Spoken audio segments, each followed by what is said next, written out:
And as you just heard, there are strong opinions about what should happen next in this investigation. And there's little doubt that whatever decision the DOJ makes, it will have a profound effect on the country. Tonight, commentator George Will offers his thoughts on what should happen next. With multiple investigations happening at one time, the looming question for millions of Americans is incredibly complicated. Do you see President Trump getting charged? I certainly hope not. Not because I have any sympathy for Donald Trump.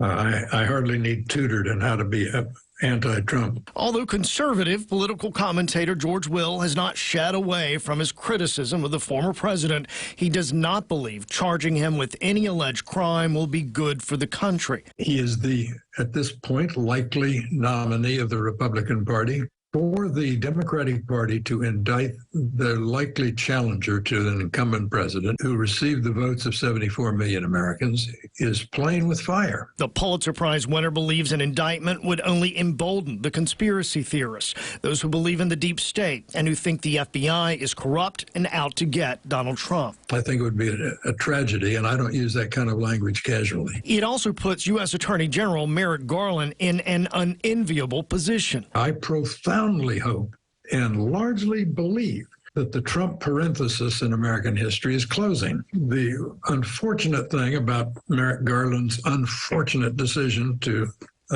search Mar-a-Lago is that it delayed the closing of that parenthesis. It reinvigorated Trump, reinvigorated his base, put him right back where President Biden and the Democrats want him to be. Which he says is taking the attention away from the other challenges the country is now facing. And so, Liz, you know, the other big question is what the decision is going to be. Is that going to happen before or after the election? You know, we always say we're going to wait and see, but we're really waiting on this one. It'll be very interesting to see what happens. Yeah, with this. I mean, and what the fallout is either way. All right, we'll see. Yeah. Russ, thanks.